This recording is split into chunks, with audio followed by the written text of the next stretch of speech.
Hello, welcome to Real Anointed Needed Talk platform. Rant for life, where you can rant, but one thing about it, you have to be real and you have to stop lying because we already know that it isn't easy. Okay. Well, we've been having a sessions on for the last week of January, the 27th and the 28th, and also today is our third session. And let me give you something, let you know what this podcast is about. Okay, be real, stop lying. It ain't easy. Present a series on ministering to those with mental illness and how to help those suffering from mental illness. And we featured qualified and distinguished guests.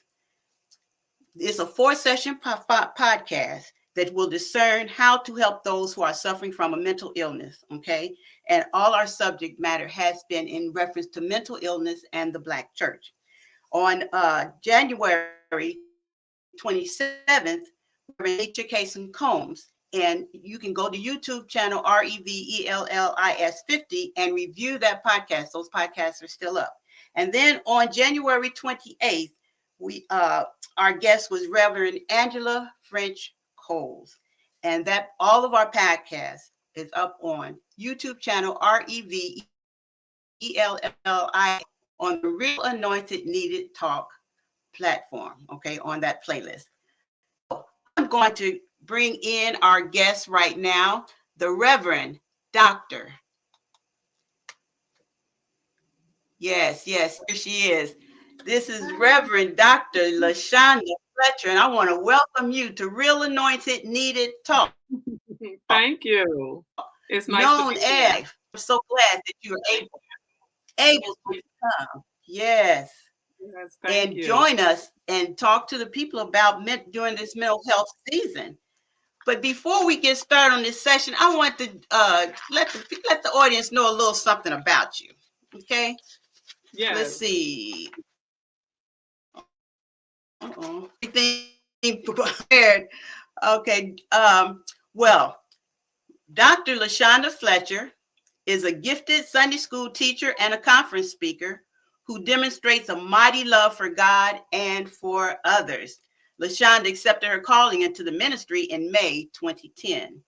She accepted position as co-pastor of New Revelation Ministries on October 7. Completed her in ministry with a focus in pastoral care and counseling in May of 2022. She has a master's degree in religion, a master's in marriage and family therapy, and a certificate in Black church studies at Louisville Presbyterian Theological Seminary. It was matriculated in May 2015.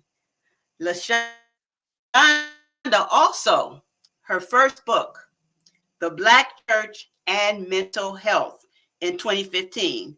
And in 2019, she released her second book, You Can't Give Up Now. So LaShonda, also, she's in ministry. She is working, going forth in her ministry, and she opened Revelation Counseling Center in Smoketown, Old Louisville area in 2015. Also, she has been very busy in the ministry. So 4 years later, God has allowed her to purchase her center South Louisville, and she will be opening Carla's Wellness House in March 2023, which will be an extensive outpatient facility.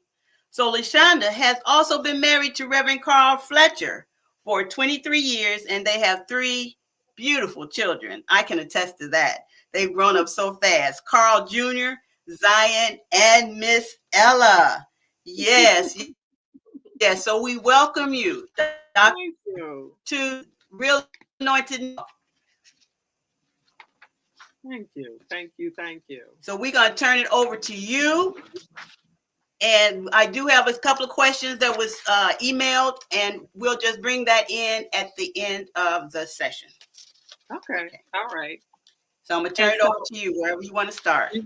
We're gonna. Okay. So I am super excited. So we're gonna start. I know our topic today is on the Black church and mental health. And so I'm hoping we can kind of have more on the lines of a conversation style um, thing today. And so one of the things that I uh, thought about when I started and did my book, The Black Church and Mental Health, is I felt like that there was Mhm. definitely a lack of understanding when it came to mental health within the Black church. And so the Black church, a lot of times when Okay. someone come up to the altar and say, hey, I have depression or I have anxiety, a lot of times we are simply told to just pray about it. And so one of the Mhm. popular pastor, of course, Rick Warren, was one of the first people who had talked about mental health and how the church handles mental health. And he was talking about if we fall and break our knee, then one of the first things the pastor is gonna Yeah. tell us is to go and get help, right? And so he did not quite understand Mhm. why pastors do not tell people when they are having severe mental health issues to go and get help, and why pastors just simply tell them to Mhm. pray about it versus praying with them and of course telling them to, hey, go and get help and go and talk to somebody. Yes. Yeah, Right. and so that was one of the main things that he was saying. And so I believe that we have a lot of stigmas and we have a lot of taboos associated uh, with uh, with with mental health within, of course, the Black church. And so I'm not sure, Pastor Rene'e, what your experience have been like in as far as mental health in the Black church. Well, the previous the French Code previous session, we said that it has been a stigma of, I don't know if it's just not being humble enough to just tell the people that you're not qualified to handle it, Mm-hmm. and the reason why a lot of leaders, pastoral leaders or ministry leaders, is just warding it out and just looking just straight to and giving it to the people to pray, as you said, to pray about it and not Mm-hmm. giving them the real help that they need, because uh, we would not have mental health therapists such as yourself, if it was not God's will for his people to be helped outside of the capabilities or the lack of capabilities of some of the ministry leaders, because all does not have the same gift. And we know Right. that, Yeah. Yeah. Exactly. but the church, there's a lack of acknowledging that, just saying, I don't know, I can't help you, so here's some resources that can Mm-hmm. lead you in the right direction. Instead of doing that, it's been just not paying any attention to it and just not addressing the Mm-hmm. situation. Mm-hmm. And see, That's one of the things that what is I've been. interesting. I'm sorry. Are you talking? It's kind of breaking up on my end. Okay. And Yeah, so, I saw it. Yours is, yeah, I see it is. okay. So one of the things that to me is important is like when we think about pastors, and even me being a co-pastor, I know that pastors wear Hmm. many hats, right? And so it's like it's Right. okay for pastors. I tell pastors all the time, it's okay for you to take that hat off and understand that there's also a difference between, of course, spiritual counseling and mental health counseling, right? And so pastors See if that's knowing the better. difference when Hmm. somebody is actually having a spiritual issue to where they might need prayer, they might need scripture, versus them actually needing a mental health professional. And so being able to understand the difference between those two. And so when I did my doctoral research, that was one of the topics that I researched was Yeah. uh, actually helping pastors to understand what mental health is and understanding the differences between spiritual counseling versus mental health counseling, and understand that yes, you can talk to a congregant, you can pray with them, you can give them scriptures, but if they are having symptoms of anxiety, depression, bipolar disorder, schizophrenia, things of that nature, then they Hmm. really do need to see a mental health professional. And so one of the things that I did is I asked the ones who were willing to be a part of my study if they could identify like what depression was, what anxiety Okay, was, that's all. some of the regular mental health things that Hmm. happen to people on a day-to-day basis, if they could identify what those symptoms were.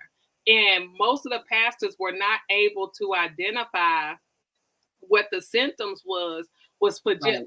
just basic mental health conditions like depression and anxiety. And so it's like, okay, well, if somebody comes to you and they say, hey, Pastor, I've been sad, I can't get up, and I've been wanting to sleep, I've been tired, I feel worthless, haven't been showing up to church, and they usually show up at church, then that person is most likely suffering with depression. And so those type of symptoms are things that Right. pastors need to know in order to make sure that their congregants are referred to the right professional, right? And so those are the things, to me, some of the simple things that I feel like pastors need to Right. educate themselves as far as just the basic parts of mental Yeah. health. So that way they'll kind of know what they're dealing with when their congregant comes to them for help.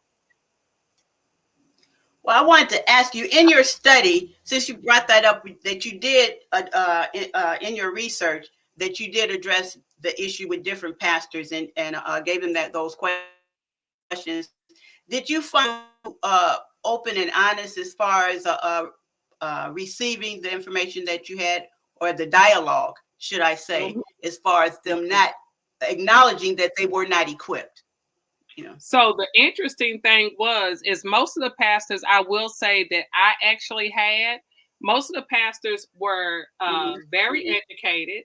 And so a lot of them actually, the beautiful thing is I had 5 pastors. All of them was African American.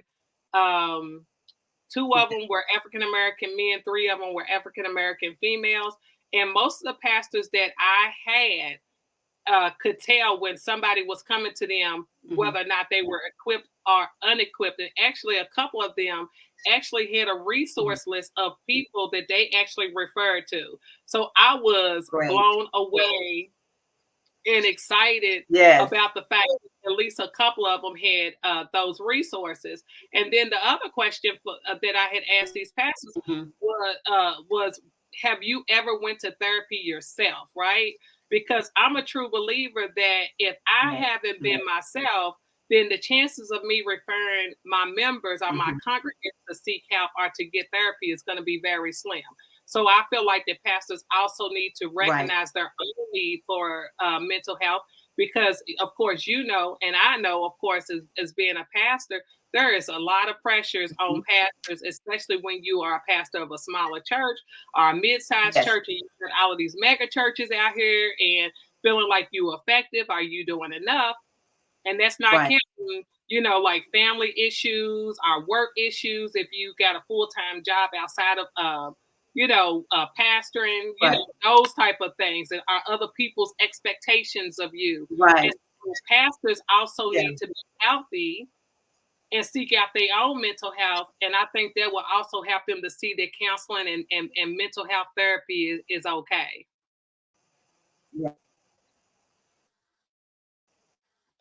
And so, it's like in some instances, it's almost like the blind leading the blind. Yeah. Yeah. And so one of the things that I have created, which will be released in March, is basically a pastoral guide for pastors and to help them understand mental health. And so it's going to give a nice overview. It's going to have like tools in there for them to be able to use and be able to kind of like assess congregants to be able to know whether or not this is something that they can help with, or something that they need to actually send, to a mental health professional. And so, but I do think that really when it comes to mental health, we're talking about in our community, we're family getting to a space to where people are beginning the process of trying to break down some of the stigmas and some of the myths that's associated with mental health. Because I know you probably have heard yourself, oh, well, don't take that pill. That's a crazy pill. And it's like, okay, well, if a person have mental health issues, and if they have a severe issue, then guess what? They need that medicine the same way I need my high blood pressure medicine, right? And so I don't understand why when it comes to mental health, stigma, around it, or you're airing out your dirty laundry, and why people have such a hard time understanding that our brain, our mind is a part of our physical body. So when something goes wrong, it's a medical issue and it needs to be corrected, and a person needs help. And we're in Black History Month. So the thing is that Black people have a history of being conceived. Mm-hmm.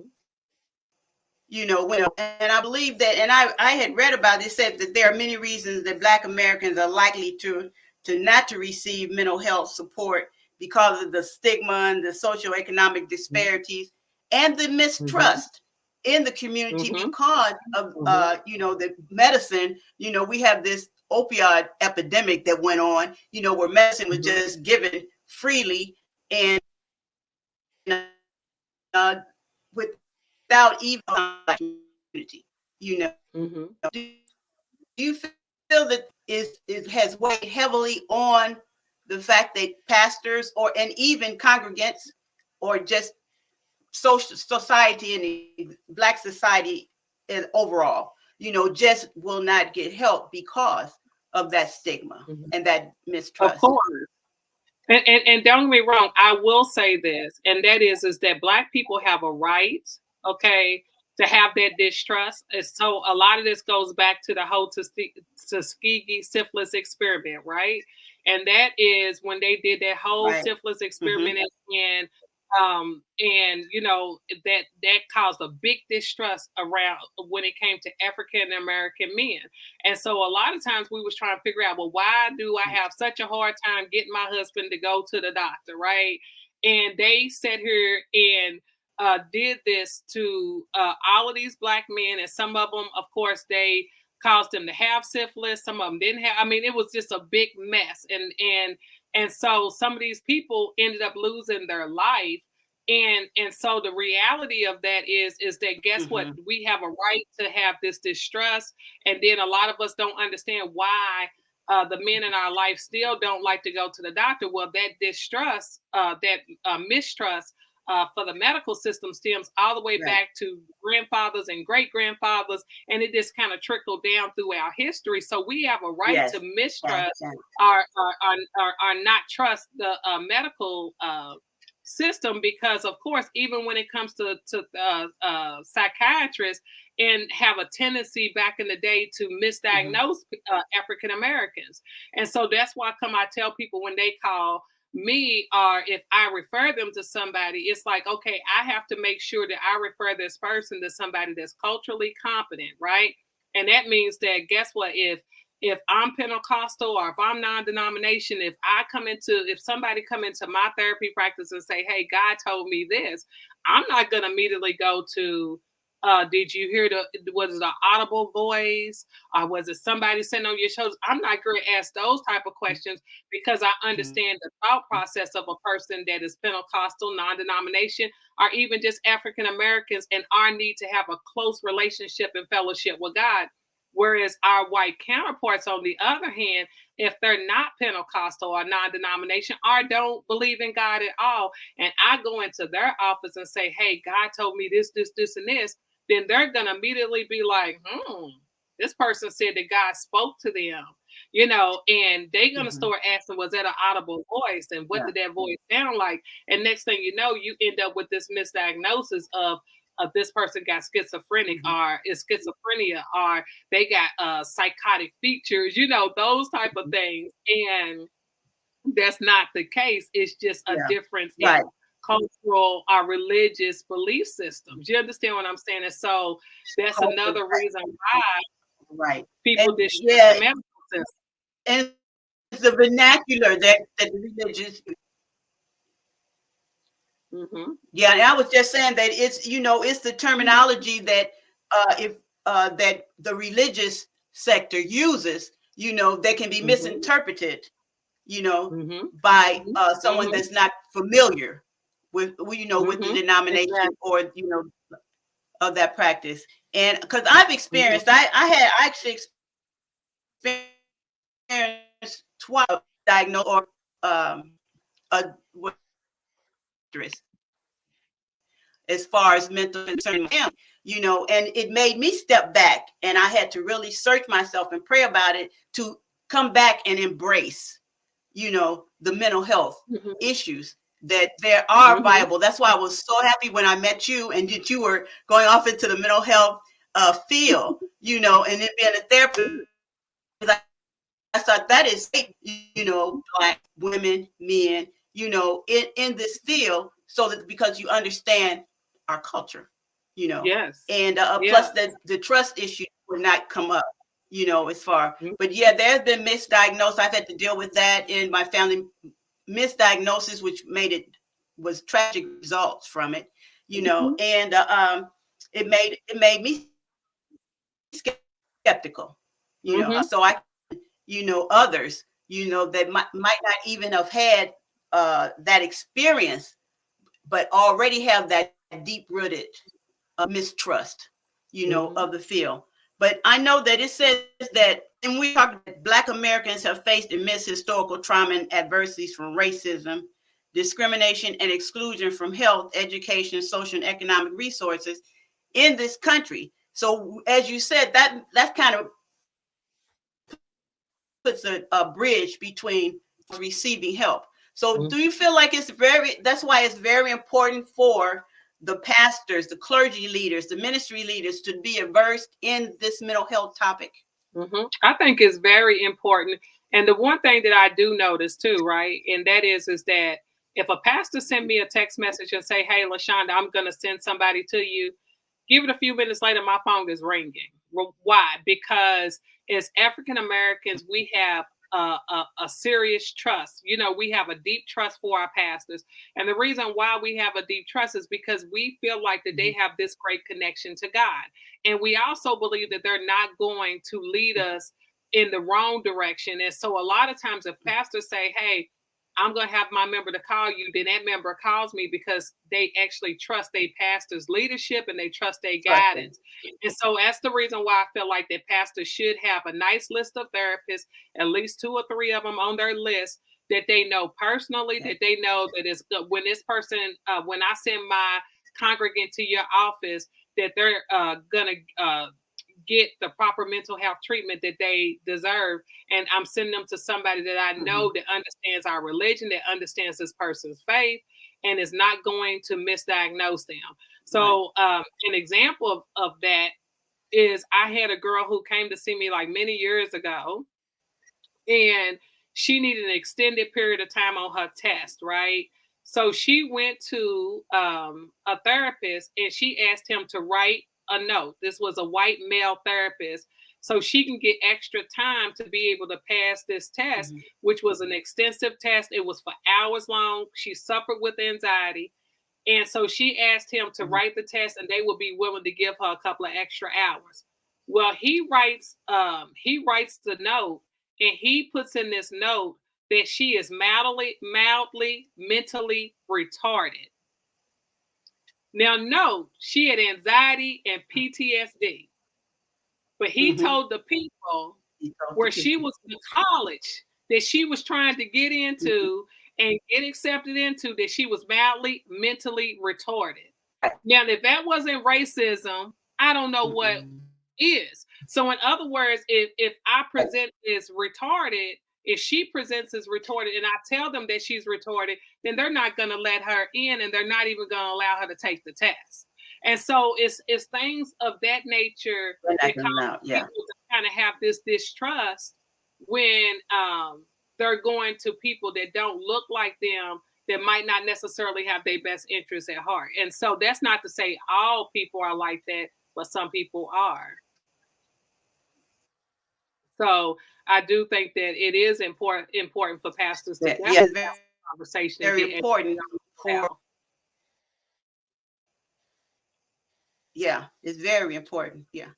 For us to have Mhm. Black therapists that understand our culture, you know, Mhm. and that can, and it doesn't have, you don't have to deal with that racism because it's there, it's Mhm. real. That's what this Mhm. podcast is. Be real, stop lying. It's not easy. It's not easy Of living course. in the world that we're living in now, especially, yeah, it's even more so. Level is going up. So there's going to be more and more people that are going to be in need of a therapist, you know, because of the depression and the anxieties of just Mhm. trying to live, you know. Mhm. When you think about eggs, it's $8. You know, my grandson told me the other day he saw eggs for $8. I mean, eggs. Yeah. You know, that's an Mhm. anxiety Mhm. trip. For some people, so I haven't had eggs in a month. So Right. Yeah. that's an issue with me. Yeah, it is. Yeah, because my diet is very limited. I have a very limited Mhm. diet. Yeah. So for not to be able to put eggs in my diet messes with the balance of my nutrition. Yeah. At my age. Mhm. And that's the issue. And Yeah. but do you feel like that sometimes that the anxiety or the symptoms of depression and things of that nature is not taken seriously, Of within the course. culture? Yeah, and we come from a culture, right, of we supposed to be strong, are we supposed to be these strong black women are due because of slavery. You understand what I'm saying? It's like we supposed to be strong. We're not Mm-hmm. supposed to show Yeah. any signs of weakness whatsoever, right? Or if we show signs of weakness, then also too, when we're talking about the church, then that means, okay, well then you must lack faith, and that's another Mm-hmm. difficult Yeah. thing. Like I had a young woman who That's, came and stood by the door. She was afraid to just walk into my office, black female. And then when we got to talking about medication and stuff like that, that's when she told me that she was prescribed medication, but she mm-hmm. felt like that if she took the medication, then that meant that she lacked faith. And I was like, that is not true. You understand what I'm saying? And so, Mm-hmm. and the way that I convinced her was Mm-hmm. like, hey, if you Right. take this pill for a week and you start feeling better, then what harm did it bring you? Because then you're going to continue to feel better. But if you take the pill and you take it for a week and you don't like it and it don't make you feel better, then you can always just Mm-hmm. flush it down the toilet. But it's worth giving a try, especially considering that you have Right. such bad depression, and like you could just feel the sadness just Yeah. coming off of her. I'm talking about she was in deep despair, Mm-hmm. but at the same time, it's like to me, I'm like, Yes. just you coming to my office is faith. You understand what I'm saying? Faith that God's going to send somebody to help you to be better. But that's not the way that The she was fact looking at it. that She was you looking at acknowledged it. it. Yeah. And you sought Yeah. help. Yeah. Hmm. Yeah. Yes. And Yeah. so I will tell people Oh. all day, when people say things like that to me, when they call people crazy, I personally feel like that a person have to be crazy not to seek help, not to go to therapy, because I think even any person who really don't have mental health issues, they can still benefit from therapy at least once a month, once every couple of months, just to walk, I mean, just to process, just to go over goals, just to, Walk you through it. know, Yeah. uh, yes, exactly. And so there's a lot of benefits to Yeah. getting mental health treatment and help. hmm and so Right. when it comes to pastors, right? Uh, Because a lot of times you're going to give them a bunch of yeah. I think we haven't. It's yeah, I couldn't make out what you said. but we're just going to keep talking. I know. Yeah, mine's froze also. But Hmm. if the person knows that is skeptical, knows that well, they're just encouraged to try a session Hmm. and not just at them. That will help them dispel some of that fear, as you were saying, Hmm. Hmm. so that they can see how they, other words, they build up trust issues. They can build up trust with the therapist. Hmm. Is that correct? And just ask a lot Before of you get off questions. into talking about giving them medicine, things like that, especially those Mhm. that, yeah, Well, and and then they can ask, get also, their questions answered. yeah, and ask questions when you call, right? Like when you call to set up an appointment, because most people don't need medicine. Let's be clear, right? When you're talking about mental Mm-hmm. health, we're talking about a spectrum, and so I don't want anybody to The think whole, that when yeah, they hear me talking on here, I can't even prescribe medicine. So anybody who come and see me, you're not gonna get a prescription, okay? But let me Mhm. say this. You're See, and talking that's the about misnomer that needs to be, yeah, that's what needs to be yeah. talked about. Because when you Mm-hmm. say therapy, that's the first thing they think. You're gonna walk into the office, you know, because it they start writing out lithium, and Mm-hmm. all these meds. I'm like, oh, wait a minute. Don't you think that somebody needs to talk to them first and see where they're at? So take Mm-hmm. some kind of test. Mm-hmm. I thought, and so the family member never went back because Mm-hmm. of that first Mm-hmm. experience. Mm-hmm. Yeah. And so that goes back to knowing the difference in mental health professionals, right?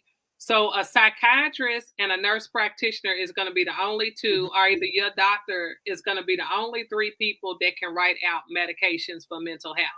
Okay, so if you're a licensed clinical social worker, a licensed Mm-hmm. marriage and family therapist, or a licensed practical counselor, we do psychotherapy. So we do talk therapy, or they might be specialized in Mm-hmm. EMDR or trauma therapy, those type of things, but we cannot prescribe medication.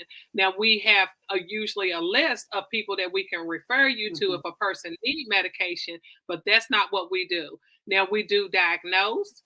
We do Mm-hmm. assessments like mental health Yeah. assessments. So if you're depressed, and you can get a depression assessment done, anxiety depression, assessment done, a mood disorder assessment. Usually a mood disorder is some kind of bipolar disorder a lot of times, whether it's bipolar 1 or bipolar 2, those type of things. And then we usually do talk therapy. We have tools that we can use. We can do meditation.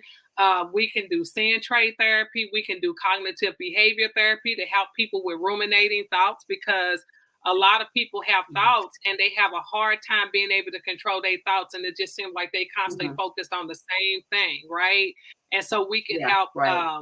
with those things, or help with worry, those type of things. So that's what we do. We don't necessarily write any kind of prescriptions, whatsoever. And so people do Right. need to know about mental health professionals. Now, They need some to clients, know that. Yes. mhm, the differences between Mm-hmm. the people it is that you actually go and see. So some people go to a psychiatrist and think, oh, well, I went to therapy. No, you went to see a psychiatrist, and they are going to be the ones that's going to probably talk to you for about 15 to 20 minutes and then prescribe you medication. And so then a psychologist is also a psychotherapist as well. And so they actually do diagnosis, psychotherapy, and then they also do special diagnostic testing and stuff like that for like ADHD, and stuff in autism and stuff like that. So they might go a little bit deeper than Mm-hmm. what we, go, but it's a vast difference Okay. between us. So you're not gonna get medicine when you come and see me. Yeah.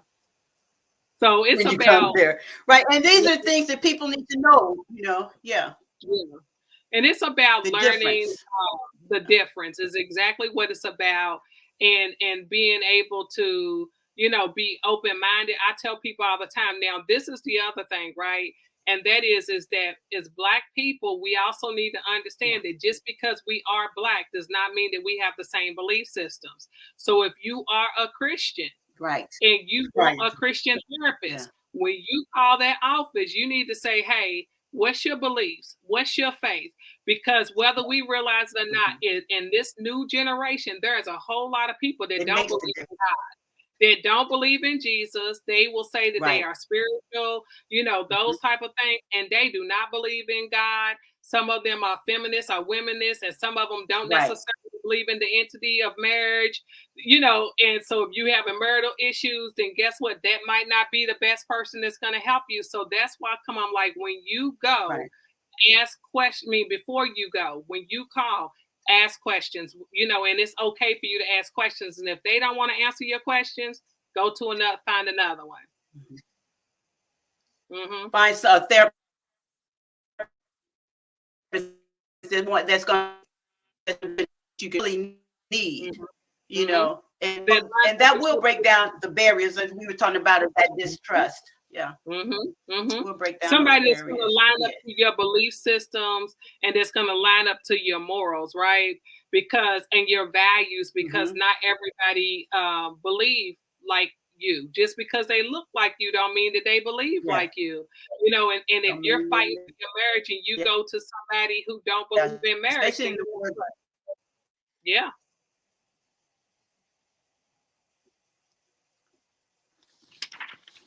You know, Okay, so okay.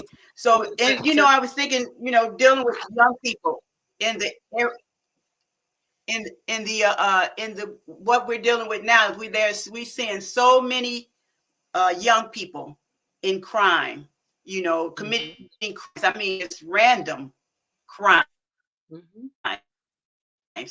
And it's just increasing, you know. So we look at it and we say, what is your take on the reflection on that type of thing?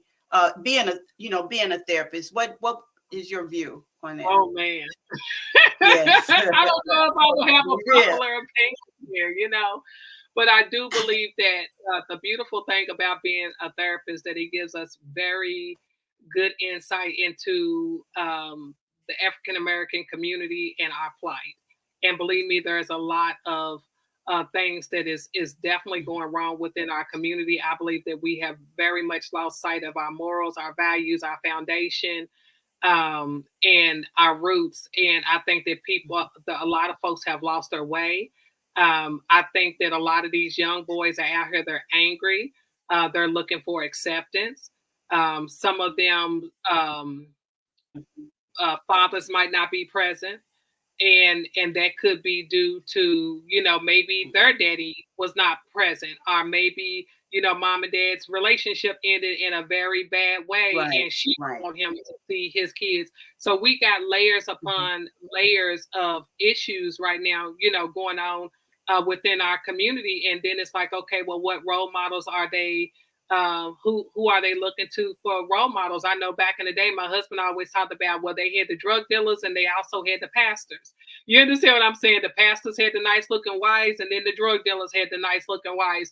And so the reality is like, what does home life look like, you know, for these kids? Is mom or dad taking What these does it kids? look like? Yeah. Are they installing values into, you know, their kids, and you know, and are they living that type of life too, as an example to their kids, you know, because we can preach all day long, but if we're going to preach this to our kids and then we're not living that type of life, then don't expect for the kids to follow what it is that you actually say, you know. I know personally with our kids from a very Right. early age, we told them exactly who they are, what our expectations are. And even when we're not in front of you, you need to understand that you are a Fletcher. And this had nothing to do with us being in the church, Yeah. because when my first son was born, we were not pastors, but we also still had integrity in our last name. And we wanted to make sure that he was a young man of integrity.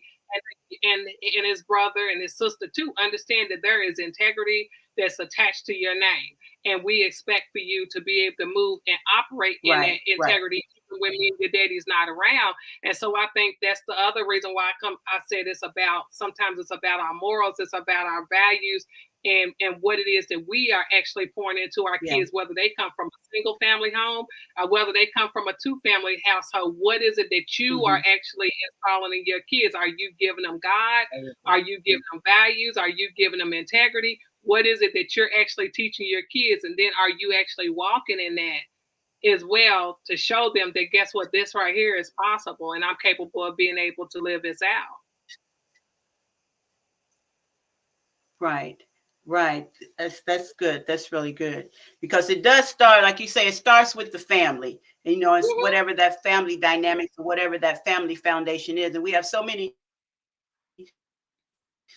young people raising babies, and they don't have the foundation. So how can they tell their child, you know, or raise their children up if they haven't received it themselves? And plus their minds are still young. So I'm looking at that, the mental health condition or crisis, especially, and this is Black History Month, so I'm really focused on the Black community. Is we need more therapists, I would say. We need more and and we're more getting people to get more. into the field of certified. I do think that we're getting a lot more African American therapists in the field. I do think the other issue that we have is a drug issue, because we're also talking about Mhm. kids having to be raised by their great grandmothers, because mama's on drugs and grandmother's on drugs, Yeah, right? And so it's like, yeah, how does a great yeah. grandmother, you understand what I'm saying, handle a kid that's 14, 15 years old that want to run the street Yes, and they could yes. be up in 80, or late 70s. They can't fight them. They can't spank them. They can't, Right. put them in time out, or whatever, because guess what? At this point, this kid is stronger. You Right, understand what I'm saying? And right. so the Yeah. other thing that we're He already dealing with knows it is all. Yeah. Right. and so that, and then on top of that, when we think of it from that standpoint, right, then we're also dealing with a kid who's also angry because why come my mother don't love me more than she loved the drug, or why come my father don't love me more than he loved the drug, and then also having to go out here and try to fend for yourself and try to buy clothes for yourself, or go out here and Mhm. try to sell drugs in order to even help whoever it is that you are living with to possibly live. And so we got, I Right. feel like, layers upon layers of issues, I think, going on within Layers. our community. And internet influences that we've never had Well, before. I applaud you, all those listen. Yeah. hmm Yes. So I mean, yeah, misinformation travels so fast now, Of course, and especially when it comes to the we know all of our church. young people are going. hmm I Yes, mean, like, right now on yes. social media, there are so many negative things that they are saying about pastors, or they saying about the church. If a pastor do something or have some kind of Mhm. conduct issue, then it'll go viral. But the pastors who are actually putting in the work Yes. and doing things for the community, a lot of times it gets overlooked. Mhm. And so then we have this whole generation of, why am I going to go to church? Yes. This pastor's crooked. They sleeping with women, whatever, is out there that's Mhm. glooming. And then you got all of these people on here saying, Mhm. that's why come I don't go to church. And we're talking about thousands upon thousands of comments, Yeah. and millions upon millions of viewers. And so next thing you know, it turns people away from the church, because then they look at us as hypocrites, right? And so it's like, well, why Right. they can't tell me anything? Why should I listen to them if they ain't living the right type of life? They're doing the same thing. Yeah. Right. So it makes Right. Christianity very difficult Is in a right now crisis. for some people. Yeah. Christianity is in a crisis right now, Yeah. and hmm though on the battlefield, so to speak, it needs to be applauded, but there's still so much more, because we have to acknowledge that there's still so much passiveness in clergy, to hmm whereas it's just not enough stepping up. There's hmm even, and I want to ask you this, because I was thinking about there's community organizations that are tutoring, and in different taking different segments they feel will better uh, propel the Black children on into being able to succeed. But I was hmm thinking, and while you were talking, is that even those organizations, do you feel that they should have those resources, be aware that they need those resources also, in that proximity with children? They might see something that somebody else doesn't see, that child might need help as far as a therapist, or hmm someone to talk to. So do you feel that they should also be encouraged to, have resources as far as for the mental health of the children, that should be on one of their line items, so to speak? Yeah, and I think it should be in the. I mean, I know they have therapists in the school system, but I feel like that they should have classes in the school systems on mental health. Like, teach kids how to meditate, right? Meditation helps people with anger. It Hmm. helps kids with anxiety and with worry. Hmm. It helps you to be Yes. able to center. Hmm. Breathing techniques help you to be able to calm down, those type of things. And I feel like that Right. if kids were to learn those tools early, then maybe we might not have so many people out here shooting each other, and getting angry and then just flipping like that. And next thing you know, somebody's life is Yeah. lost. And so to me, I feel like that they should not just only have therapists in the schools, but I feel like that they should have some mental health classes to teach kids anger management techniques. Teach Right. people kids breathing exercises, teaching these kids meditation techniques. Teaching kids, just how to process their emotions or have healing circles and things of that nature for them.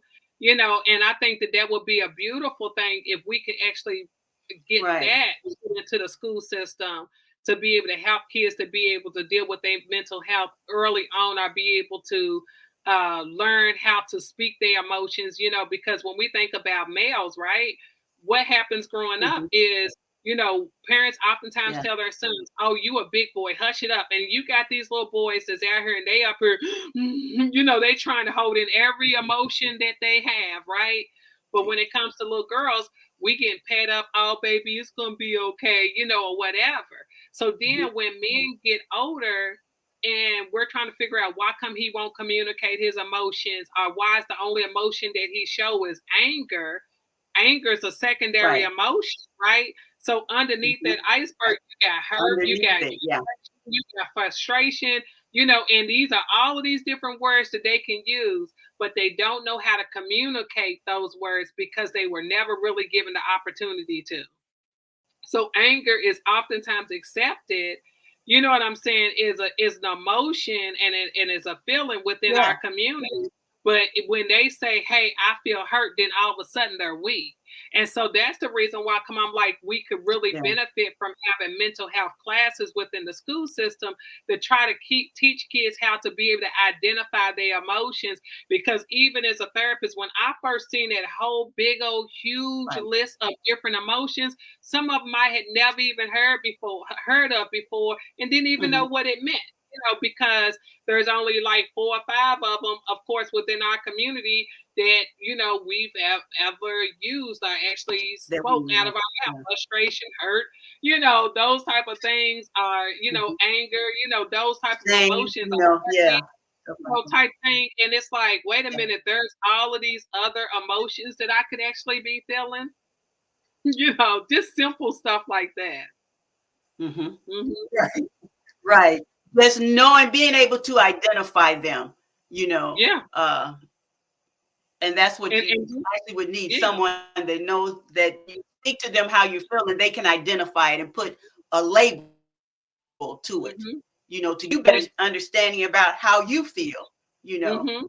And be able to process, like, the reason So why I'm you feel the way that real. you feel. Mhm. Can I have a caregiver? I'm going to ask you some of the questions you did answer Okay. in our discussion, but we have about 15 more minutes. But I was going to we have a caregiver, and Hmm. it said that um, perception of how they should deal with they parent,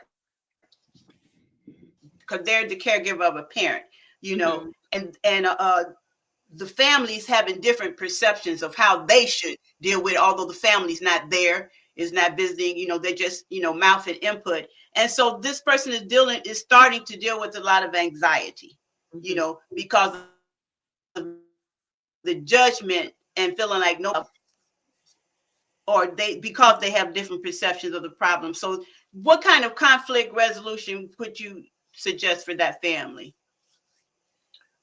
Me personally, of course, me and my husband's the caretaker for my father, right? And so, Mm-hmm. really, I would say that if they are not the ones who's actually caring for them, for that individual, and they're not, I'm talking about doing absolutely nothing, then my thought process is just to go ahead and set rigid Yeah. boundaries.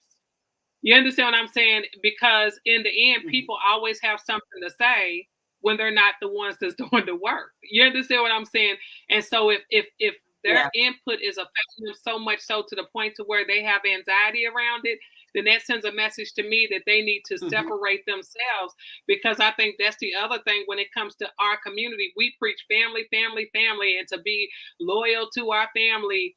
and things of that nature. And sometimes we can be loyal to a point Right. of detriment to our own health. And so when it starts causing issues with our own health, then that means we have to separate ourselves, and that means we have to set strict boundaries. And so that might mean that when I see this phone Right. ring, if I know I'm not having a great day and this is that relative that always got something to say, then I'm not answering. And it's okay not to answer. You understand what I'm saying? And so setting those Yes. boundaries, so then that way they're protecting their own mental health. And then if that doesn't work for them, of course, I would say they could always do some family therapy. Yeah. Suggest family therapy, or even if not, if they couldn't get the family together, it would be good for them to have therapy so that they can Yeah. voice how they feel. Right. And be able to Right. process what Everybody was wrong. doesn't need medicine. Someone needs somebody to talk to that they can trust. Yeah. Of course. Yes. Yeah. Okay. Yeah. That they can trust. Okay. Let me see. I'm trying to look at a question that you have not answered already. In here, I distinguish this question and says that because of our culture, okay, that it's more likely that because this person is looking for a therapist, but they've been going to, and they just didn't seem like they understood, or they would misunderstand what they were saying, or couldn't identify what they were saying. So your suggestion to be to them is to find them, as you said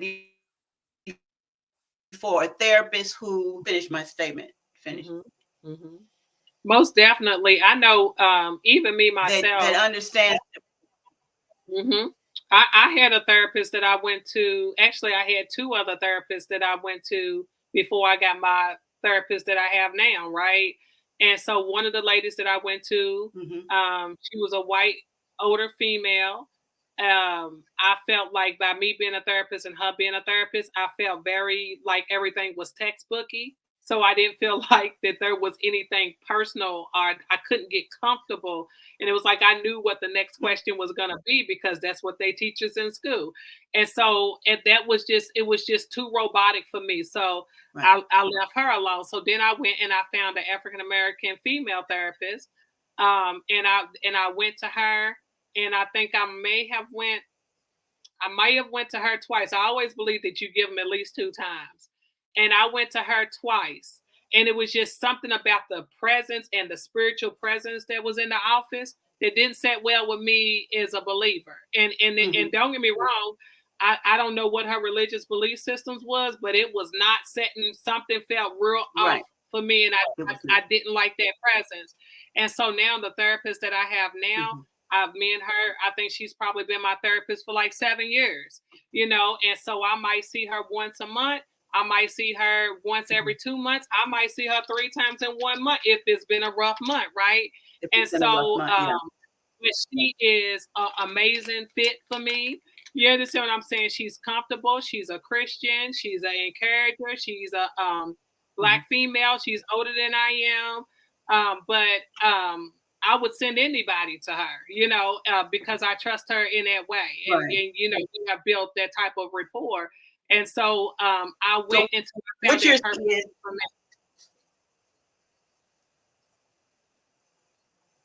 okay. So what I'm hearing is that no matter, you're a therapist and you go see a therapist. So no matter what your occupation, or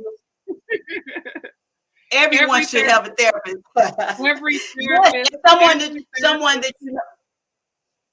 Yes. Why? Because a therapist is taking in so much, right?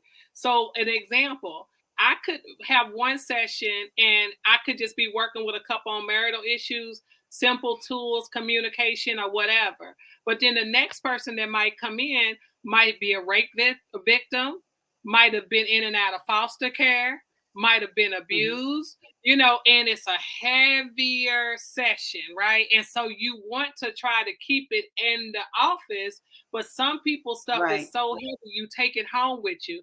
And of course, me being a pastor, of course, I'm going to pray for them, but I have to have an outlet to be able to release some of that heaviness. You For understand what I'm yourself. saying? That I take on a day-to-day basis. And Right. so sometimes I get therapist clients, right, that are therapists too. And so Yeah. sometimes I might Mhm. get them in a couple session, and I tell them, hey, you need to get a therapist. I don't believe that any therapist should be practicing if they don't have a therapist, because you should be practicing self-care if you're going to tell your clients to Mhm. practice self-care, you know. But that's just my opinion. Some of them might be like, Correct. I can't believe Practice you what you said it. preach. Yeah. Yes, I said that. Yeah. That's So, being honest, and that's what we need. And that's what we need. Real, that real conversation, mhm. Yeah. that you have being real, because when you said that probably got her to thinking, or him to thinking that, wow, if she go see a therapist and she's a therapist, maybe I need to go see a therapist. I know I had went to a therapist because I had those, like you say, the thoughts just won't leave your head. My childhood growing up, I wrote a book about it, but the sexual abuse, Yeah. the domestic, starting at a young age, Yeah. and I got to a period of time that it just kept floating around and I couldn't sleep. And so I went to the therapist and told me just write it all out. Mhm. Just everything from the first Yep. memory. Just wrote it out. And Mhm. I went to writing, and it ended up being a 5 series book. I only Wow. published one, which has the major it, Mhm. and the major trauma. The who will hear guilty to proven innocent, and it tells the Yeah. major trauma, Yeah. and me overcoming it. But yeah, she told me to just sit down and just write everything that comes to your mind, just write. Mhm. And I Mhm. wrote it and then put it on the shelf for 20 years. Yes. And Yes. I felt for 20 years I felt better. And then the Lord told me it was time Yeah. to, she had to Mhm. get it out of my head, memory that I Yeah. felt, Mhm. abuse.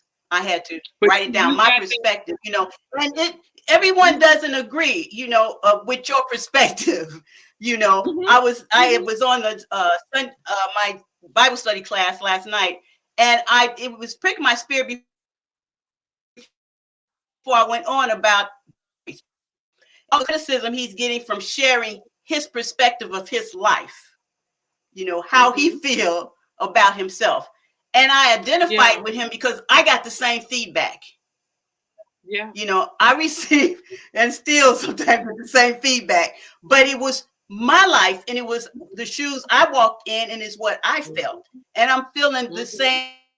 same with him. They always had that judge comes from a judgmental perspective, Well, and everybody the culture hasn't that we worked live through their in don't want to use honest. trauma. Mhm. Well, Yeah, I mean, they want because you to be one of honest the about things self. Keep it to yourself. yeah, and so one of the things that I had to learn, and that was, I came from a domestic violence household, right? And so that's what some of the things that I Mhm. processed, throughout my therapeutic experience with my therapist, along with some things that happened during my seminary experience. And so I had to process those things and be able to work through those things. How can I not process those things, and then if somebody come in my office, they have had the same childhood trauma that I've had, and then next thing you know, I'm counter transferring my events onto this person, or now I'm Yeah. triggered. You understand what I'm saying? So that's why it's so important for Mhm. therapists to have a therapist, because sometimes people will come in and trigger different emotions or feelings or things of that nature. And you have to be able to process that, especially if you've experienced trauma yourself, which is one of the reasons why a lot of therapists get in this field, is to Right. understand mental health because of their own traumas, their own experiences, and things of that nature. Mhm. And so one of the things that I learned too is that my experience and my sister's experiences are different. So I've processed and worked through majority of my trauma and my experiences. And so we're all on different Mhm. journeys here. And so they might still be embarrassed when I talk about domestic violence or the fight or something that happened in our household. Well, I'm not embarrassed by that no more. I'm free from that. I've processed that. I've accepted that. And I'm able to move forward. And so Mhm. when they're not able to move forward, then that makes them uncomfortable. But I can't control if you're uncomfortable, and I'm not going to censor Right. myself if you haven't dealt with your trauma. Does that make Right. sense? Right. Right. It Yeah. does. It really does. And accept it as being real to you, then you have to just separate yourself, you know, Yeah.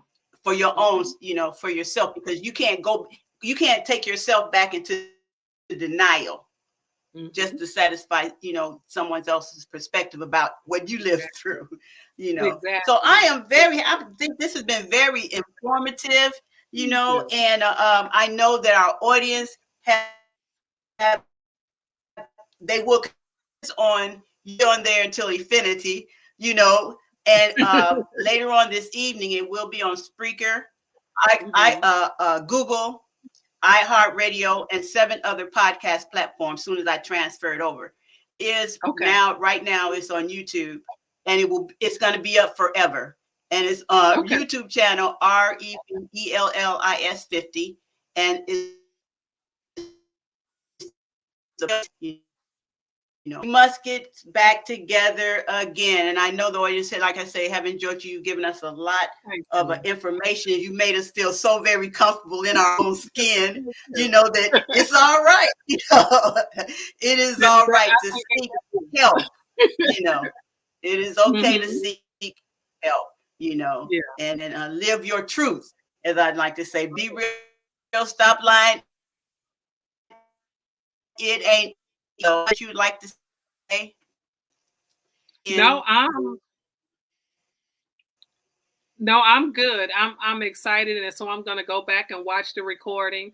If anybody would like a copy of either one of my books, these are my. I'm trying to get the camera in there, but this is my book, The Black Church and Mental Health, and then this one's my latest book, You Can't Give Up Now, and then I got another book that'll be releasing in March. So if you're interested, then you can always look me up on Facebook. And my name is LaShonda Fletcher. And of Okay. course, you'll see that. So just send me a friend request or inbox and I'll get a book over to you. And so I just want to thank Great, you. great. Well, we are so happy that you joined us on this podcast. Yes. Thank you. Oh, hey, I will be calling you again. There's so much All that this right. world needs, because be real, real anointed needed talk. All Bye. right. Thank Talk to you. you Bye bye. later. Bye bye. Bye. Bye bye.